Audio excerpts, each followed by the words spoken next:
So, Jim asked if I wanted to do another one of these, and I'm, a lot of the stuff I have covered is kind of dealt with stuff that's like really old motorcycles, stuff like in the teens and 20s and 30s, and I know a lot of people in this club don't have or are even interested in that era of motorcycle. So I said, well, let's do something different that pertains to a much more modern ilk of motorcycles, so let's do some fiberglass repair. And if you deal with antique motorcycles from some point in the 50s all the way to modern stuff, you're going to come into contact with fiberglass work, and it's fairings, battery box covers, fenders, saddlebags, trunks, whatever it is. There's tons of fiberglass out on the road. And, especially when you go to swap meets, if you're looking for old stuff, fiberglass fenders, fiberglass parts are just not in great shape. But with a little bit of work, you can make them in great shape. So that's kind of what this is going to be about. So first I want to acknowledge Dan Holman's help. I didn't have any fiberglass things to repair at my shop, so I asked Dan if he had something laying around. So he provided some, these are probably what, /5 or /6 fenders? Right? Would they be the same thing? Anyway. So does he get a freebie if you're repairing it? He can have the one with the holes I cut in it. Anyway. The thing about fiberglass, or at least BMW in particular, is that some of their parts were ABS and some of their parts were fiberglass. Like the front fenders were ABS and the rears were fiberglass. You can repair plastics with fiberglass as well too. So this does pertain to that. I know I did a paint job for Doug Rollert, and there was some there. I think it was a /6 or /7. One of the side panels was fiberglass, the other side panel was ABS. It must have been from different years, I don't know, but you can repair things other than fiberglass using these techniques. Okay, well, let's first start off. First of all, I'll start with a history lesson. I always like to do a little bit of history about the processes we talk about. So obviously it's a fairly modern thing, but it does have its roots back into the 1800s. So really what fiberglass is it's really thin strands of glass. And so to make it, it's kind of an industrial process, and they hadn't really figured it out yet until the 1880s. Somebody was trying to come up with different types of cloth, and they came up with these, well, if you stretch molten glass out really, really thin, it gets stretched out in these teeny tiny little threads, basically. So that's pretty much what fiberglass is. And so this guy in the 1880s came up with a way to stretch these molten glass threads super thin and then put them into a cloth form. So then the cloth was actually used, he wanted to make it for clothing. So in 1893 at the Chicago's World Fair, there was actually a dress that was presented that got a pretty good reception. People thought it was this amazing thing. It was a fiberglass cloth dress. I don't know if it really got a whole lot of traction, but after that time period, they did start using this cloth in lampshades and some other things as well. I didn't find a lot of information on the products that came from that. However, that's the beginning of the cloth, right? So the chicken or the egg sort of thing, the cloth came first, for sure, okay? It didn't last long, did it? The cloth came first, okay? So let's see, where am I at? In 1932, there was a guy working at the Owens, Illinois factory, or Owens, Illinois company in Toledo, Ohio. And I believe they were a glass company, I believe. And so there was a big decline in the need for glass bottles in the Depression. So he started messing around with these glass, with the glass that they had in the factory, and he sprayed the molten glass out of a gun that was designed to spray molten bronze. I don't exactly know what the application for molten sprayed bronze is, but that's what he did. He sprayed the molten glass out of this gun, and it sprayed it out in these very large quantities of these super thin fibers. He instantly said, there's an industrial need for this. So he patented it in 1932. 1933, these filters, or these fibers were used in commercial air filters. Okay, so now as we go through the 30s, we start getting into war production, right? So they really think that the very first fiberglass that was used as we know it was stuff that was being made for World War II, mainly aircraft parts. So here's the like magic part of this. They take the cloth that was made, right? Flexible, whatever. If we can impregnate it with some sort of reinforced thing to hold it into a rigid shape, now we can make all kinds of stuff that's really strong, really light, and mold it into any shape. So before World War II, and they started to make things for World War II, they used a resin that was set with heat. It was actually kind of high heat, so it was really hard to do in a garage. We couldn't like really do it here, okay? Now this idea isn't new. In 1907, there was a guy that impregnated asbestos fibers into something, and that material that he came up with is called Bakelite. So if you guys have ever dealt with antique cars, motorcycles, whatever it is, anything from like teens, 20s, 30s, I think they probably used Bakelite up into the 40s. Would you say that's true? Radios. Yeah, right. So that was really like kind of the same idea as fiberglass. So they used something similar to that. Well, in 1943, a chemist came up with what's known as the first polyester resin, which means the resin can be catalyzed with a chemical and it will set at room temperature. No longer is there a need for some big industrial heaters to set everything, okay? Very quickly after this resin is produced, industry puts it into major use. 1945 is the first mass-produced boat, and you name it from there. Furniture industry, the automotive industry. 1953, the Corvette comes out, and to my knowledge, the Corvette is still a full fiberglass-bodied car. Is that correct? Do we know? It still is today? Well, they had that last rear engine drive, and it has some carbon fiber parts. Okay. But basically, it's all fiberglass. All right, so yeah, if you want to see cool fiberglass work, go to Doug Roller's house and look at his 69 Vet. It's prime example of GM fiberglass at work. All right, so that's... Let you drive it, too, if you want. He'll tell you the story about being under the dash for 4 days, that is for sure.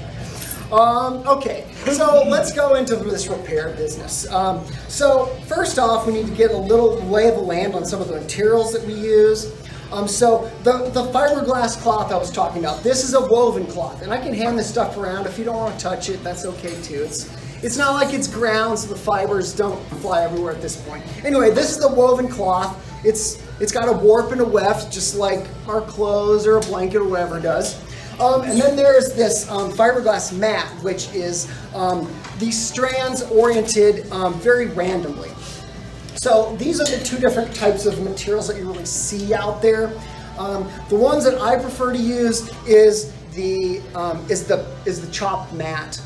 It seems to have a better workability in forming into places. You can, yeah, definitely, and you can rip little pieces off of it to like smooth it into things. I like this type of cloth better than, or this type of fiberglass than the cloth. At any rate, you guys want to pass this around? No one needs to touch this? Okay, well if you want, it's up here. You can rub it on yourself. 1893 World's Fair. Okay, so first off, let's talk about some materials. Fiberglass resin. I don't have any brand that I think is any better than any other. I just bought this at a paint shop. This is the brand that they carry. Usually, always it'll come with the resin, and it'll come with a little tiny bottle. And then the other thing that you're really gonna need is acetone. This is super cheap. This is like a $40 quart. This is like a $20 gallon. These are the kind of the prices that you're dealing with here. So this is like really good for thinning it out. This is good for cleaning it. This is like all this stuff. It's good for cleaning before you do the work. So acetone, definitely the way to go. All right. As we're using this, as you open the catalyst, you'll open the lid and there will not be a hole in this. Okay, so if you read what it says here, it gives you a thing like so many ounces per gallon or whatever. But if you're mixing small amounts like these repairs, it tells you 14 ounces per, or 14 drops per ounce. So you need to do like count the little drops out. So the next problem is how do we get an ounce measured out correctly? Am I going to do that in this? Probably not as easy, right? So what I like to use if I'm doing really small repairs is I get these little medicine. Yeah, what are they called? What'd you call them? Bathroom cups. Yeah, they're like for taking small amounts of Jello shots. All right. Okay. So 500 of these are like $10 on Amazon. I used to get them at drugstores and they stopped selling them, and How about shot cups and paper? Well, the nice thing about these is that they are clear and you can see the graduations easily. So if I want to mix half an ounce, I can do that, right? Half an ounce is 14 drops, or half an ounce is 7 drops, right? So these are amazing. These are great, and then of course you need stir sticks with it as well, right? Simple stuff. Just cheapo, stir sticks, stir it around, and you have a little bit of time. Not a lot of time, we're not talking like an hour. You might have 20 minutes work time. You can mix it hotter, which means a few more drops. It'll set a little quicker. If you're working in a 90-degree shop, it's going to set a lot faster. If you're working in the winter, it's going to set a lot slower, right? So if you mix a whole bunch of fiberglass up and you're doing some real careful repairs, there's going to be a lot of fiberglass left in your cup that you didn't get to use because you mixed too much before it's set. Okay, so I start kind of slow and do small amounts. This repair we're looking at here, that's not even an ounce of fiberglass resin that was mixed up. So it doesn't take a whole lot, okay? All right, but in regards to the catalyst, I know this is a ridiculous thing. When you poke the hole in it, do a little tiny hole with like a pin, right? So I have this little needle tool. I poked a hole in it as opposed to taking your awl and burying it so you have this 1/8 hole in the top, right? The size of drop does matter. If I get too much, it sets faster, right? So tiny little pinprick is enough. Don't get crazy and cut the top of the thing off and start dumping it in, right? Okay. So that's the story with the resin that I use. Any resin will work. I mean, you can go to Walmart, wherever. There's all kinds of places that sell this. Any auto parts store from here to my house is going to have fiberglass resin, the same stuff. Okay, so the next thing is we need to talk about an actual repair. All right, so Dan Holman gave me this fender. I kind of messed it up a little bit more than it was when I got it, but I wanted to kind of do a progression of the type of fix it you can do. So this is a fender that's in decent shape. This is the fender that I used, and the first thing is that this is a section that was missing on his fender that he gave me. And so this is the section that bolts to where the swing arm is. Is that right? Yeah, it bolts close to the swing arm section of the frame, right? So whoever had this one did a butcher job, and this whole section was gone on this fender. So I was able to repair one section. The other side I left raw after I just applied the resin. So you guys can kind of look and see what it looks like as it gets repaired, okay?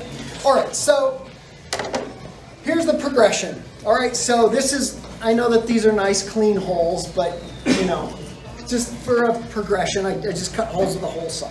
So if this is your repair, if I want to put resin in here, the first thing we need to do is, if I take fiberglass mat and I just stick it on top of this and resin it, will it fill in some space? Sure, it will. But if I start to grind this off, what's it going to do? It's not going to stick, right? Because this cloth will get ground off. So what we need to do is we need to make a recess in the fiberglass. So this is the place you need to be repaired, and then a ways back from the repair area, you need to grind down into the fiberglass in order to create kind of a well for more fiberglass mat to sit in.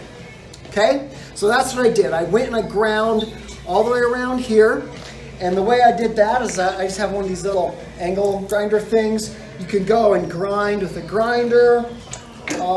These carbide burrs work super great for getting into little areas and doing that as well. So I used a combination of the sanding disc and carbide burr.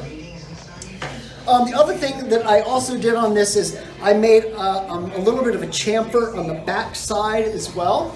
So now if you can imagine the fiberglass flowing into the well, not only is it flowing into that well, it is actually going around the back and flowing into that chamfer.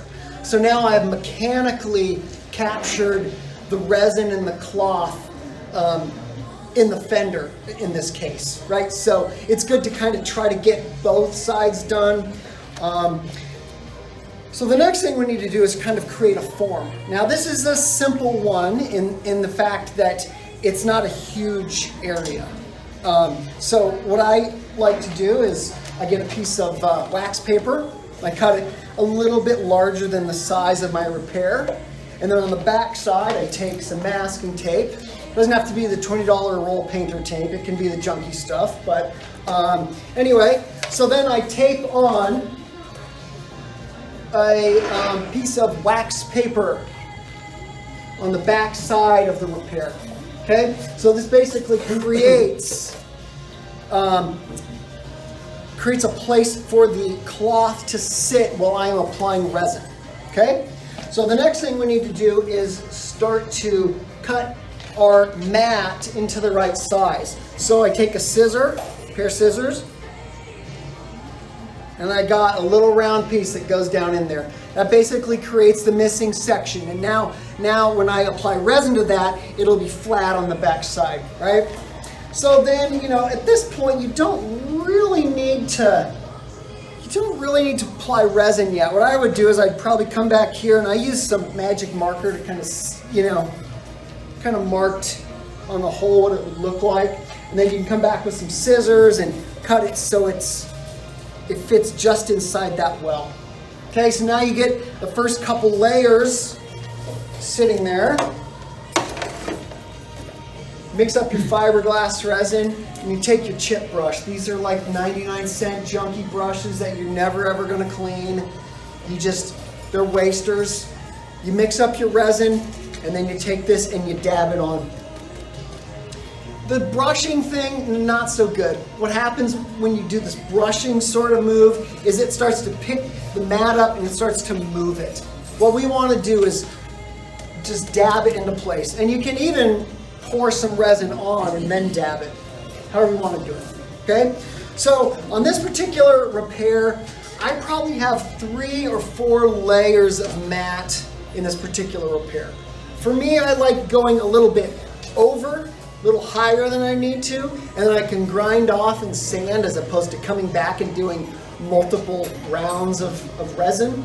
But if you wanted to do multiple rounds, and that's okay too. Okay, so now the stuff sets, and if you live in Missouri or Kansas City in general, in the summer, you are in the perfect place for letting fiberglass set. Put it out in the sun when it's 100 degrees, it is going to set super, super fast. You're going to get a lot more done than if you're working in February. I'll tell you that. It takes a long time for it to set.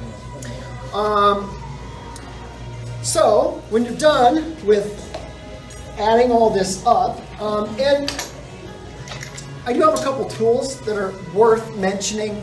I don't really use these tools on small repairs. These tools are made for laying up. So laying up would be if I had a mold and I was putting cloth or mat into the mold and trying to like make a brand new item. These are rollers that are designed when the resin is wet in the cloth. These are designed to roll air bubbles out. So this one's designed to get into little crevices and nooks and crannies and so on. These on larger repair sections can be really useful. I did a repair on a fairing on a 1982 Honda Turbo for Saroche. There were huge sections. The guy must have really had a bad crash. There were whole sections of the fairing that were just ground completely off. So I had to create forms like this. I just used like thin cardboard as a form on the inside, and then I laid fiberglass mat on top of that. But those large sections, it really did need to have the air rolled out of it using these items. So these are something if you do large, if you're doing vehicle, car work, these would be indispensable. Can you clean those off after you use them? Yes, so that's the story. These definitely need to be cleaned off as they are wet. If you let the fiberglass set up in these grooves, boy, getting them out is going to be tough. What do you clean them with? Acetone. Which is why correct mixing is important. If you add too much catalyst, you'll be in the middle of doing this and then all of a sudden everything's set. You know, so if you mix correctly, you have more time to work, right? It's like one of those chickens with your heads cut off thing when everything is setting all at once and you're still trying to do a repair. It's tough. So, okay. So now it's set, and I should pass this around now. People can look at this if you're interested in looking at it. So this is the needing to be repaired. This is the chamfered, ready for repair. This is what it looks like after, and you can flip it over and see, you know, what it looks like after I took the wax paper off. And then this section is the repaired section. So you can see on the back what it looks like, and you can see on the front. Not a horrible repair. Little filler, this thing would be good to go. You wouldn't even know. So anyway, I'll pass it around. You guys can look at that. Also, look at the bolting area on the swing arm down there too. I left half of it finished and the other half unfinished. And I did also bring, where is that? There was a piece of, I had a piece of fiberglass that was cut off. Oh, it's right here. So here's a cutoff from that front fender, or from that front part of the fender. And if you pass this around too, I mean, it's pretty amazing how strong this is. This is about 3 layers of fiberglass mat, right? So now, what are you going to use to clean up and grind the fiberglass areas? Well, first off, there'll be a lot of extra coming off the edge. You could use some sort of a cutoff tool. I use an angle grinder with a cutoff wheel. I also use a die grinder looking thing with a cutoff wheel. That works good. Whether you like pneumatic or electric, whatever you want. The next thing that is extremely useful for me when you're doing these repairs is one of these little angle grinders with some discs. And this is one of those ones where you can just, you know, take the disc off and screw it into the backing pad. These things are cheap. I mean, we're talking like $2 or $3 a thing. I will say that on pretty new fiberglass, abrasives get clogged quickly. So be prepared to not have one thing do the whole job. It's going to take a lot of grinding, and it's going to take a number of pads to do it. Okay, so I'll just go and I will do all the rough grinding, all the rough cutting and the rough grinding with this. And then I'll follow up with, I'll sand. And then that repair that has been primed over, there were some sections that had like a couple little air bubbles, had some sanding scratches, things like that. So if you look at that repair, that has a wipe of body putty on it, or like a glazing putty, and then I put primer on it. So really that's, I did not do 2 rounds of resin on that repair area. That is, I just mixed up fiberglass once, put a lot on, ground it down, sanded it, added some filler, and I primed it. So you can go pretty quick with this, right? I mean, I did that whole thing in an afternoon, okay? I did leave the repair on the front of the fender. There's a section where it really needs to be thicker. So when I pass it around, there's this section here where it's kind of a complicated curve that happens. It's really, really thin on one of the corners on that particular repair.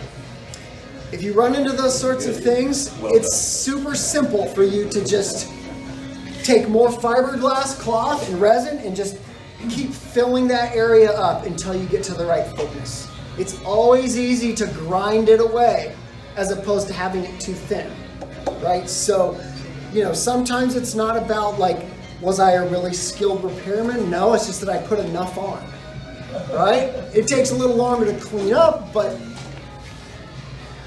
you can still do it. The other thing that's worth talking about is something called gel coat. So basically,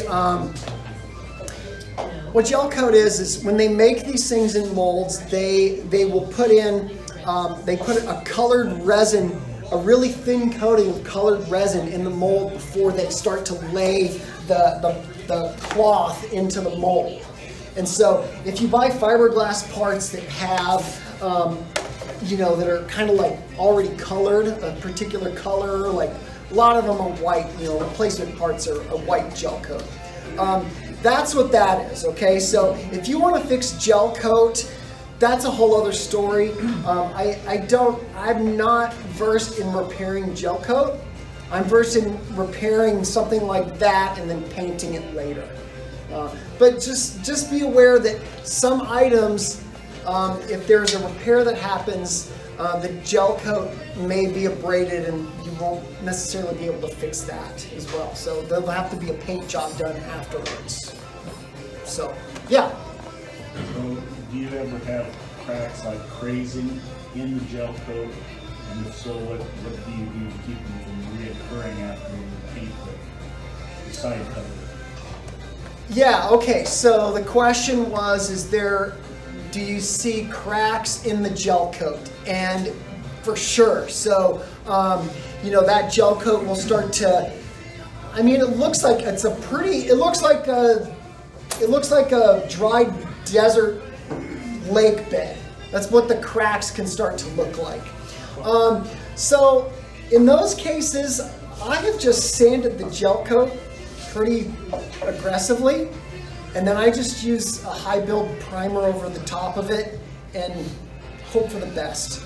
There may be a better avenue to fix this. I do not know.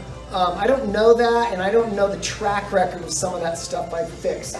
Do you know? There was some of it on the fairing I did for you that seemed to show themselves again.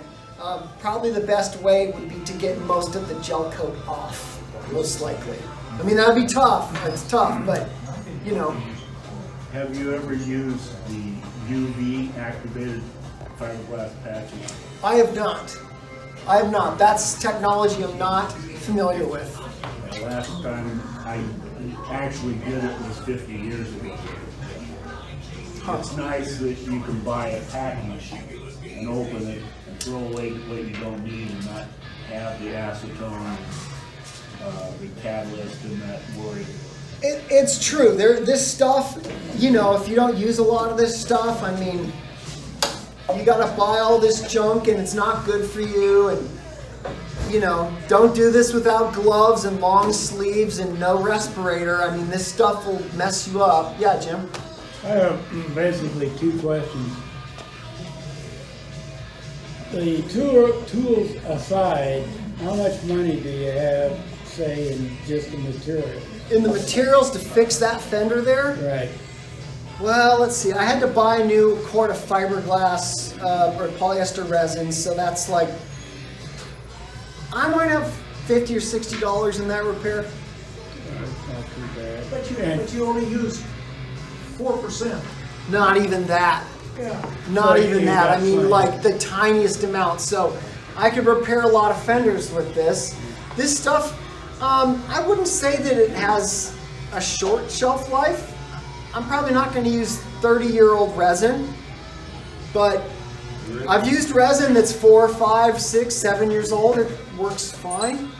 My second question is there any special, you do all the fiberglass repair, sand it all, and then you come back with filler, body filler? Is there any special body filler or any body filler work? Or? No, I just use a catalyzed body filler. So, you know, it's really the same, it's probably very close to the same chemistry as what's going on here. You just squirt the body filler out on a pallet, and then you squirt the hardener next to it and you mix it up. Yeah. Smear it on. Yep, smear it on and sand it off. Yep. I will say this. A fiberglass setting, the chemical reaction here is an exothermic reaction. It creates some heat. Now, because these repairs are so thin, it does a good job of dissipating heat quickly. However, if I have a quart of fiberglass mixed up in this, it can almost be too hot to touch if I've got a whole bunch of setting fiberglass in here. It makes a lot of heat. It's not that it's necessarily dangerous, it's just something to be aware of and be like, oh, what's going on? It's supposed to do that. That's what it does. Now, does it melt the plastic? You know, ratio between the epoxy and then the hardener? Okay, so the question was, if you didn't hear it, is there a standard ratio for amount of filler or amount of catalyst to the amount of resin? It's really based on what the manufacturer says. This particular one tells us 14 drops per ounce. Okay, and then it does have instructions for larger amounts. So I pretty much think that people who are working on fiberglass fenders and motorcycle parts are going to be mixing 2 or 3 ounces or 1 ounce at a time. If I'm working on Corvette bodies, I might be mixing half a gallon at a time, right? So it really depends on the manufacturer of this. So I can't say there's a standard thing. I'm just going to refer you to the directions on the bottle, right? Like Bondo brand may be different than USC brand. I don't know. They may be made by the same place with a different label. It's just something that you need to read the instructions on. You know, and there are times in which if I want something to set faster, I'll add a little bit more hardener to it, and it will set faster, right? I just don't know the data on if you deviate from the mixing ratio, if you are compromising tensile strength, you know what I mean? You may have more shrinkage. I don't know that. I haven't really suffered consequences with changing mixing ratio, but I recommend probably just, if you've never done it before, use what the jar says, and then you shouldn't have a problem. When you say heat, do you mix it in a plastic cup and they won't melt it? No, it does not seem to be a problem. It doesn't get quite that hot. No, but you know, if you mix in a cup, I really love the, you know, to reiterate, I really love the idea that these cups have graduations on the side. Yeah. So you showed how to fix a hole or to extend fender. What if you just had a big flat piece of fiberglass that had a crack in it, and you just wanted to fix the crack? Okay. Would you cut it out, or would you fix it? Yes, so what I would do, that's a great question. Let's say this had a crack in it. Okay, so this one that I'm passing around is a missing section, right? But if this had a crack in it, it's not like you're just gonna like, well, you technically could just put fiberglass over the crack and it would fix it. However, now it's gonna be a bulged out area. If you want it flat, what you need to do is, I would go and cut, I don't know, I'd cut like 3/8 of an inch, half an inch out of that section of the fiberglass, totally gone, right? So now what I can do is lay a little strip of fiberglass cloth in that crack, right? And then on each side of where you cut out, you would do the same thing I did on that. You would create a well or a pocket for more fiberglass resin to go on, so that when you sand flat, you aren't sanding off your repair, right? So I'd cut a little out of the center, lay a piece in there, and then you can start laying up on top of it. That would, and it does get you freaked out. I will say this, and you got this fender, and all of a sudden you're hacking big sections of it away. I mean, in an hour you're gonna have that section back, but it is the correct way to do the repair. The other thing to bring up with regards to what you said is, let's say you had a flat panel with a crack and you did cut a section of it out. When you start cutting pieces apart, they start to become floppy, right? They start to get like, they move where they want to move. So if you are trying to nail a dimension, let's say this fender needs to have those holes and these holes and these holes in the right place. If I get to a point where, let's say this thing is cut in half, if I just put this back half back onto the front half without making sure that these bolt patterns are in the right place, my bolt pattern might not line up. Or now I've made a rigid piece that's twisted, right? So it might be useful in your application if you had a flat piece, like maybe make some sort of a jig or fixture, piece of plywood, something to lay it on so it maintains its shape. Then you do your cutouts, you put your piece on that jig as you are doing the repair. And so now what it's done is it basically becomes rigid again in the same position that it was before it was cut apart. Does that make sense? That it really does help. Now, does it add to the repair time? Does it add to the complexity of the repair? Definitely. But if you want it to be like the original stuff again, that's what it takes. So yeah, good question. Anything else? Oh yeah. You kind of glazed over this a little bit, but I've done some fiberglass stuff. When you start finishing that stuff, you better have a long sleeve shirt and gloves on, and you better have a respirator on, because that stuff is nasty. Okay, so yes, safety stuff. Let's do a quick safety thing. So these are glass fibers. Now I don't know exactly if this is silicon dioxide, which is SiO2 or silica. Silica in your lungs it's black lung disease. Like you get silicosis, right? So if you spend a life of doing this without a respirator, you could be toast. All right, so just think about that. You know, use a P100 mask. A P100 mask is a face mask that is designed to catch a small enough silica particle that will do damage to your lung. If your nasal passages can filter the part out, it doesn't really have a problem with your lungs as much as something that goes past all of the filtering mechanisms that your body has. So there's the nasal passages, and then the bronchial tubes, which go to your lungs, have these little tiny hairs in them called cilia. And what the cilia does is it helps filter out stuff that goes into your lungs as well. Well, here's the problem with things like asbestos and silica particles. Silica particles from coal dust, right? Here's the problem with it. It kills the cilia. It just chops them right off. So now you get your filtering system compromised, and you're continuing to use something that will effectively give you diminished lung capacity, right? So don't get a little paper mask and think you're awesome. We're talking get a half mask that actually fits. with a P100 filter on it. That will filter the stuff out. Now, what will filter out this? That's a different filter. That's an organic vapor cartridge. Okay, that works for auto paints, that works for fiberglass resins, those sorts of things. There are a few cartridges out there that will filter both organic vapors and dust particulate, like P100s. But I have separate masks for different things. I do a lot of it, so I have different masks to cover me in different ways. Rubber gloves also. I mean, I know that acetone is pretty much fingernail polish remover, but I don't like bathing in it. It's not good for you. So wear gloves. Yeah.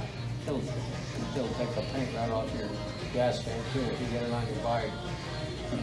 Yes, so that's the other thing about, I didn't really mention, there's, because I deal with 1920s and 30s stuff, I don't really come into contact with it, but there's a lot of bikes out there that have fiberglass gas tanks, right? And you guys, does anyone have bikes with fiberglass gas tanks? I mean, there's a few of them out there, right? Race bikes and stuff had them. I know that fiberglass gas tanks can be a pain because if the oil and the gas that was in the tank is really into the fiberglass, it can kind of fool with the adhesion of the resin to the piece. So if you're working on gas tanks, you really have got to work pretty hard to make sure that you get all the remnants of the gas and the oil off of those. It's just an extra layer of pain in the butt, really.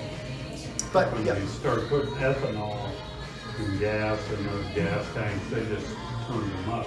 Yeah, and as a side note, if you are working with gas tanks and you feel like you want to seal a gas tank, there are a lot of sealers on the market that seal fiberglass gas tanks wonderfully.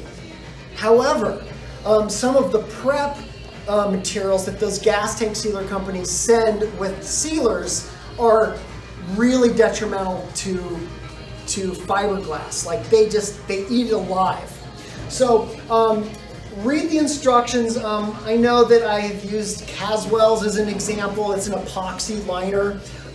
They send some prepping with it, and it tells you if you add that cleaner to the tank before you seal, if it's a fiberglass tank, only have it in there for a matter of minutes. Don't set it for 30, 40 minutes, 24 hours and come back, because you're going to have Swiss cheese tank. So that's something to think about too. You can seal it. You can use it for gas tanks. I mean, I think there are some fiberglass septic tanks out on the market, right? Yeah. Right. So it's a good material. You can use it for tanks. You can use it for all kinds of stuff. On gas stations, I mean, you have for years, decades, for underground storage for the. Oh yeah, there you go. Yeah.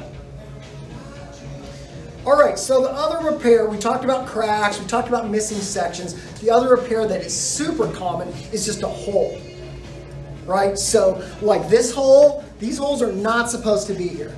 These are not stock /5 holes, right? So could I just put a piece of tape on the back and pour some resin in there? And sure. Is it necessarily gonna always be there and not fall out? I don't know. Maybe not. So if I was going to do it, I would drill the hole out so there's fresh fiberglass on the inside bore of the hole. I would do a little bit of chamfering, and maybe you could even use like a, what's the word I'm looking for? A countersink bit. Yeah, use a countersink bit so it puts a chamfer around the outside of the hole, and then do it on the other side, and then you could just throw some resin in there. Maybe even a little bit of fiberglass cloth, but if it's a tiny enough hole, you could probably just pour some resin in there. Of course, use the tape and the wax paper under it. But yeah, that's probably the most common fiberglass repair that you're going to see. Is this fender's in great shape? This would be a great fender. It just has some stupid holes in it. Fix this in 20 minutes. What else? Is that it? Thank you. Okay. Don't smoke when you're done this. Oh yeah, he said don't smoke when you're doing it. Hey, Tom, I really enjoyed Last warning.